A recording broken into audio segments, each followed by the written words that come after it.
My estimate would be is that the radiation levels released in the atmosphere, if they release them more than they have, will not be dangerous. That would be my estimate at this time. However, you cannot overestimate the fear factor that would be released here. Anytime radioactivity is released, people are very afraid. That's why the Japanese have they've increased their evacuation zones steadily through the day.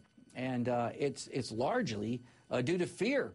The radioactivity is a terrible fear-relating factor.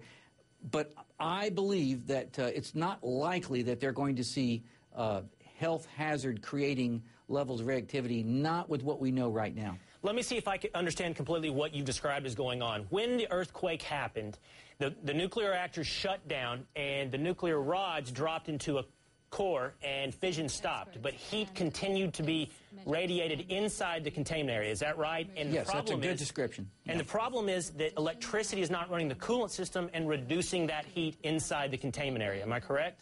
That's correct. There's a lot of heat in there. You can't shut this down heat-wise very quickly. They did prevent a meltdown by dropping the rods down in the reactor. That's what went wrong at Chernobyl. The rods didn't go in, and so there was a meltdown. So now that there's heat radiating inside the containment area, we've heard terms like the pressure is soaring.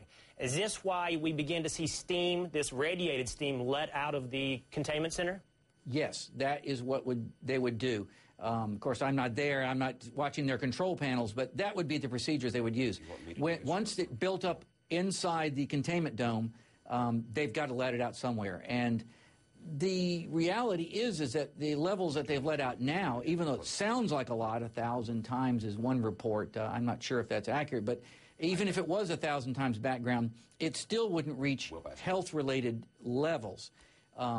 However, they've got to do something. They really haven't got another choice. Well, Professor, we want to avoid oversimplistic comparisons, but you were involved in the investigation at Chernobyl, and the ones that stick in our mind, these nuclear incidents that stick in our mind are Chernobyl and, of course, 3 Mile Island. Does this have the potential to reach those kind of disasters? I would say this will not reach the level of Chernobyl.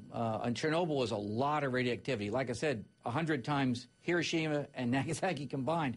Now, 3 Mile Island, that might be more in the realm of where this could go if the safety systems fail. If they lose power to those to that reactor or to any other reactors past a few hours from now, you might reach a 3 Mile Island situation. I don't think it'll even go that far.